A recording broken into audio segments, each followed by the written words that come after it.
Hi, I'm Daniel Gold, and welcome to the Gold Standard Leadership Lab.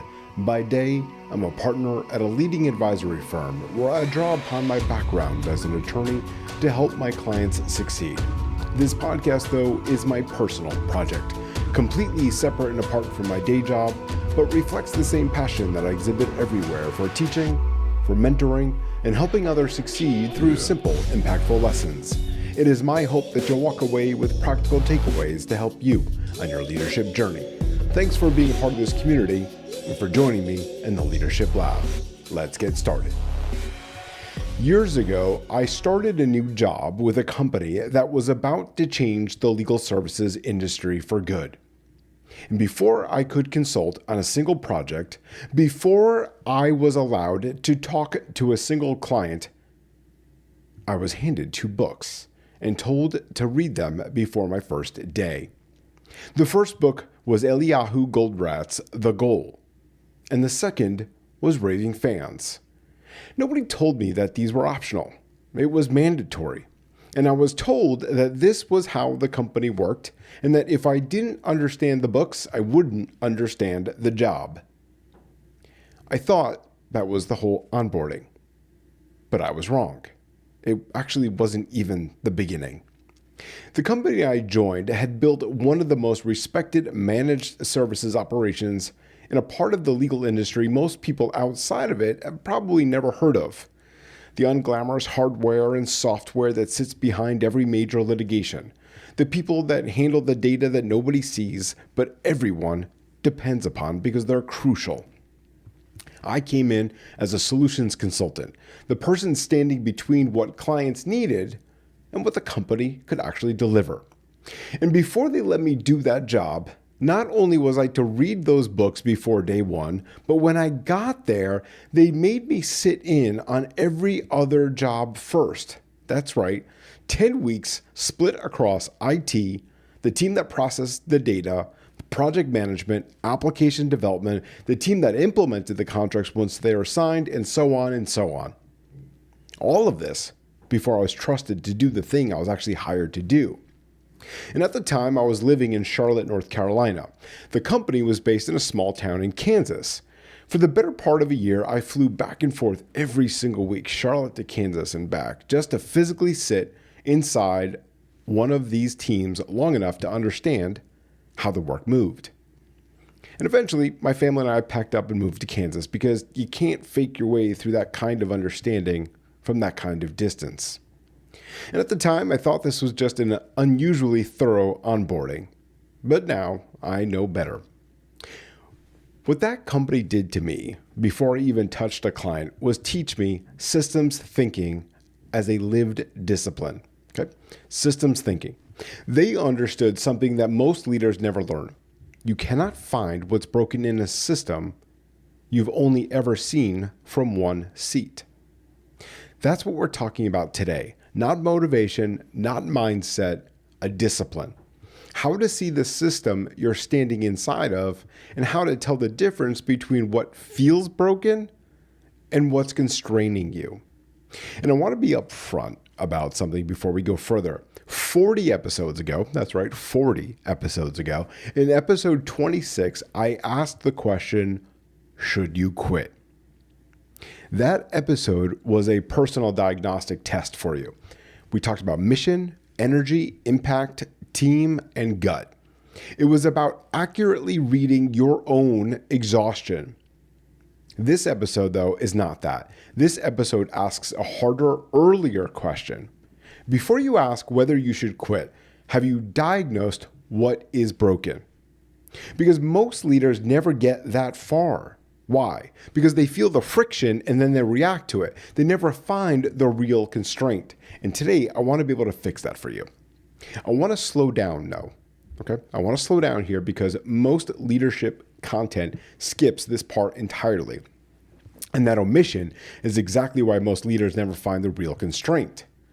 A system, as we're calling it, is not just a bunch of stuff. A system has 3 parts, and only 3 parts according to Donella Meadows, who wrote the book Thinking in Systems. Those 3 parts are 1, elements, 2, interconnections, and 3, Purpose. Elements are the parts you can see and touch. They are the people, they are the departments, they're the headcount, line items on an org chart. Interconnections are the rules and relationships between those elements, the things that determine how they behave toward one another. And purpose, that is the deepest layer of all, the thing the whole system is organized to produce. Now, the mistake that a lot of leaders make is automatically defaulting to managing elements. Why? Because they are the easiest part of a system to see. Because when something feels broken, our instinct is to change an element. For an example, let's fire the slow manager. Let's hire a new VP. Let's reorganize the entire segment, the team, the practice, the service line. But changing elements is usually the weakest lever you have. Danella Meadows, who spent her career studying how systems behave, makes this point about football. How? If you swap out every player on a football team, and you still have a football team, it might play better, it might play worse, but it's still recognizably football. Now, keep the same players, but change the rules from football to basketball. Same people, same field, entirely different game. That's the power of interconnections. They determine how elements behave toward each other, and changing them changes everything, even when the people stay exactly the same. Purpose is the one almost nobody touches because almost nobody can see it clearly. Purpose is not what's written in your mission statement. Purpose is deducted from behavior. You don't find a system's purpose by reading what it claims about itself. You find it by watching what it rewards and what it punishes. Now, way back in episode 7, I talked about systems, discipline, and the soul of leadership. And in that episode, I told a story about an employee who found a faster, smarter way to solve a client's problem using the software more efficiently. The work was done well. The client was extremely happy. The problem? That employee got chastised because they hadn't logged enough billable hours. And come review season, someone who moved more slowly and delivered less got the bigger bonus because they billed more time doing it. The element was the employee. The interconnection was a compensation rule that tied rewards to hours logged after than to value delivered. The purpose, the one revealed by what got rewarded, was never serve the client well. It was protect billable hours. It's ironic because the firm's mission statement likely mentioned client service. So the system's behavior said something entirely different. Now, that gap is where almost every leadership failure I've ever watched up close lives. So let's actually make this much more concrete for you. Here's a scenario that almost anyone in professional services will recognize immediately. Your team wants to bring in a new tool, a new process, a new way of doing the work that everyone on the ground agrees would make things faster and better. And it dies. Not because anyone said no outright, but because it had to clear 16 different layers of internal approval. And at every layer, someone finds a reason to slow it down or send it back. Legal wants more time to review it. Risk wants another round of questions answered. IT wants a security assessment that takes 3 months. Nobody says no. Everybody just adds friction. And the friction compounds and the initiative dies a very slow death. And everyone privately blames the last department to slow it down. Now, most leaders stop their analysis right there. Why? They found the loudest department and they assume that that must be the problem. Now, run it through the 3 layers instead. The elements are the functions involved: legal, risk, IT, and the business unit asking for the change. The interconnections are the unwritten rule running underneath it all. The rule nobody wrote down anywhere, which is that nobody in any of those functions wants to be the name attached to the bad outcome if something goes wrong later. So literally everyone defers. Everyone asks for one more review. Everyone protects themselves by slowing things down because slow is safe and fast is risky, and nobody gets fired for slow. And the purpose, deduced from behavior rather than from whatever the strategic plan says about innovation and growth, well, the system isn't organized to enable new ideas. It's organized to prevent the next bad outcome. That's not a flaw hiding somewhere in the process. That's the system working exactly as it was designed, just not designed for what leadership claims it's designed for. So I want to give you a tool now for finding this, because deduce purpose from behavior can sound like a nice phrase, and it's actually really hard to use. Back in episode 39, The Leadership Flywheel, I borrowed from the organizational psychologist Edgar Schein.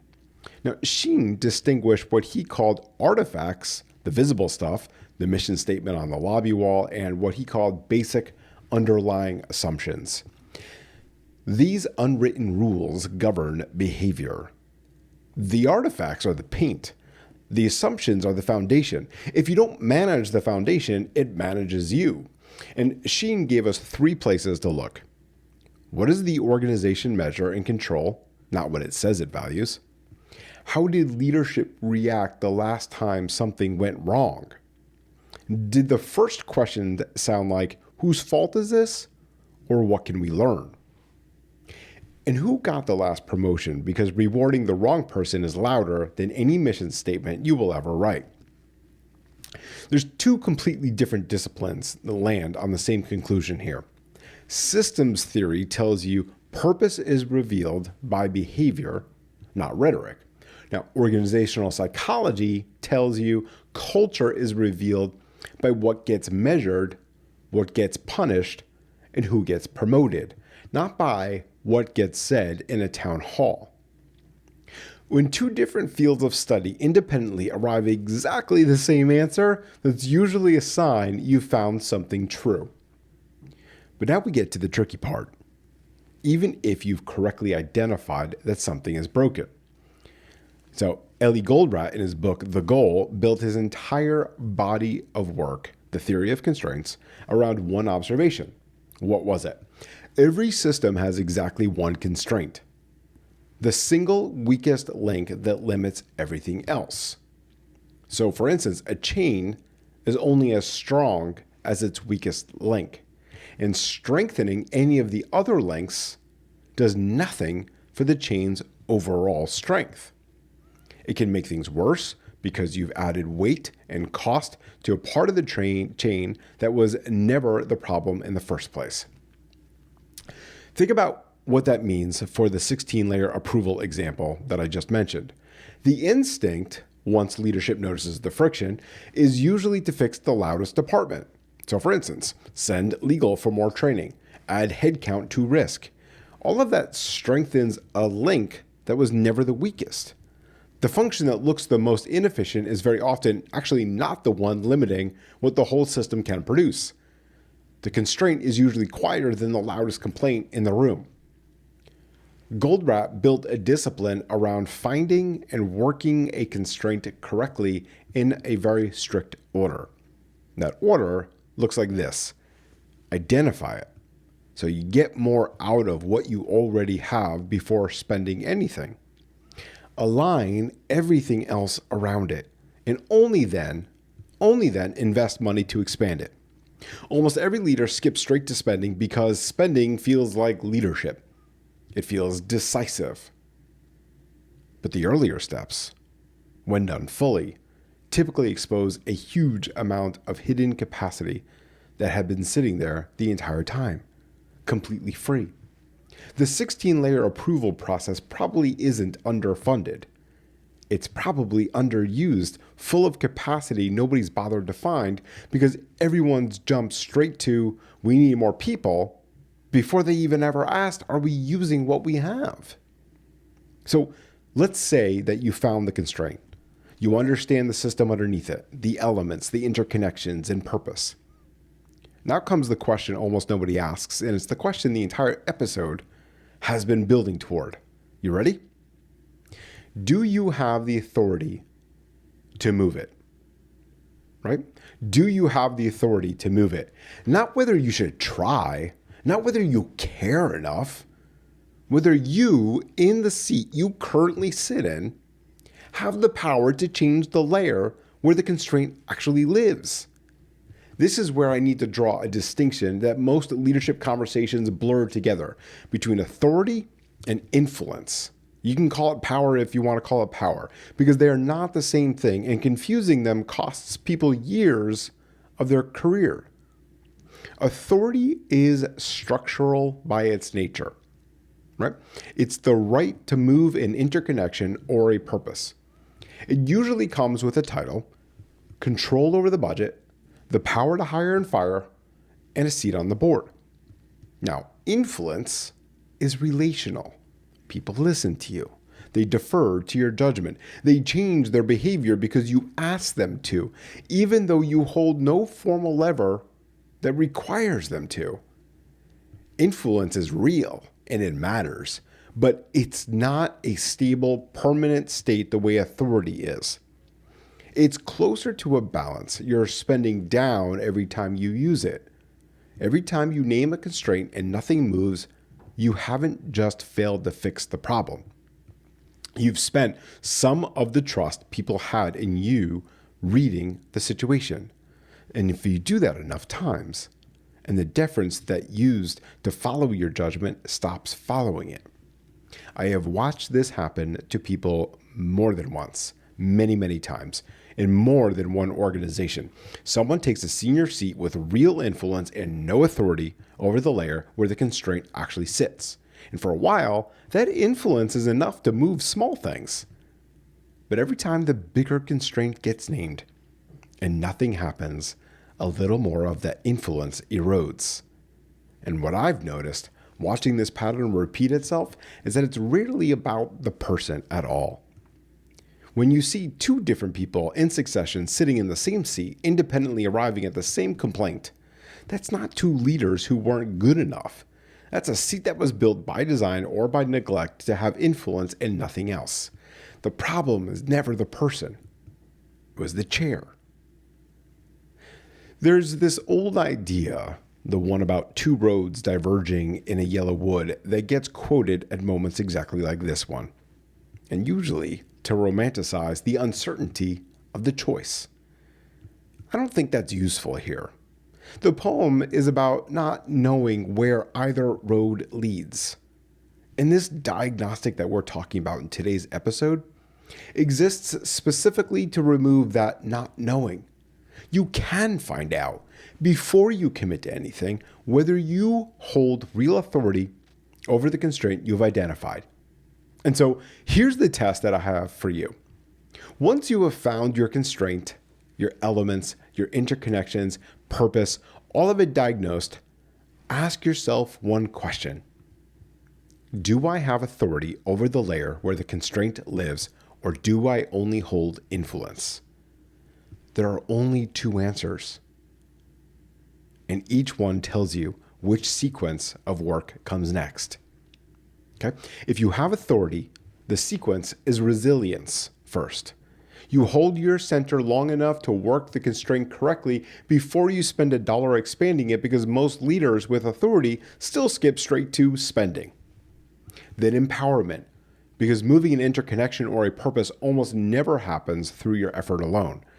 It requires other people across functions you don't fully control choosing to act differently because you've made the case clearly enough. What comes out the other side, if you've done the work, is reinvention. Not your own personal reinvention. The system itself now operates differently because you use real authority correctly. So if you don't have authority, only influence that's been depreciating every time you've named the problem and watched nothing change, the sequence runs differently. The reinvention doesn't happen when you leave. It happens the moment you admit the diagnosis. That tenure, that loyalty, that political capital, all the things you've spent years accumulating do not automatically convert into authority over a purpose-level constraint. That admission is your identity shift. It's harder than leaving because it means giving up a story you've probably been telling yourself for years. that staying long enough and working hard enough eventually buys you the power to fix what's broken. Once you've made that admission, resilience is the discipline of leaving well, of leaving intact relationships. You have documentation of what you tried, what worked, and what didn't, so the people staying behind aren't stranded. No scorched earth on the way out, because how you leave is itself a leadership act. Maybe the last one you get to perform in that seat. And empowerment shows up twice on the other side of that door. Once for the team you're leaving, give them what you hand them before you go, and once again, somewhere new, specifically because the organization is willing to bring you in, it has already run this same diagnostic on itself. They already know they have a constraint they cannot fix from the inside, because everyone currently inside their interconnections is, by definition, part of what's holding that constraint in place. They need someone whose authority isn't compromised by relationships in history they were never a part of. That's not failure walking out of the door. That's a correctly diagnosed system meeting a leader equipped to properly move it. Recall that episode 26 was a personal test. Mission, energy, impact, team health, gut.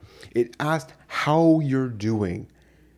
And it ended in a binary about your own state, whether to prepare an exit or refocus on what you control. This, my friends, is a structural test. It asks the question where the constraint lives and whether you specifically, in this specific seat that you sit in, hold the authority to move it. A leader can pass episode 26 test completely, energized, mission clear, team is healthy and engaged, and still fail this one. Because no amount of personal wellness, no amount of mission clarity buys you authority you were never granted. If you're someone who calls yourself a leader, this test isn't something that you run just once in a crisis when things finally get bad enough to force the question. It's something you need to run continuously as a discipline. Tolerating a constraint indefinitely without ever checking whether you have authority over it is not resilience. It just feels like resilience from the inside. From the outside, it's absorbing damage and calling it grit year after year in a seat that was never built to let you fix what you correctly identified as broken. 10 weeks of onboarding taught me something very, very powerful. You cannot diagnose a system from a single seat. You have to see the whole thing, the elements, the interconnections, purpose, before you can say where the real constraint lives, and before you can say whether you're the person with the authority to move it. Because that is the work. So go find your constraint. And remember, leadership isn't about perfection. It is about progress. So take this lesson, put it into action, and continue setting the gold standard in your own life and at work. I'll see you all next time.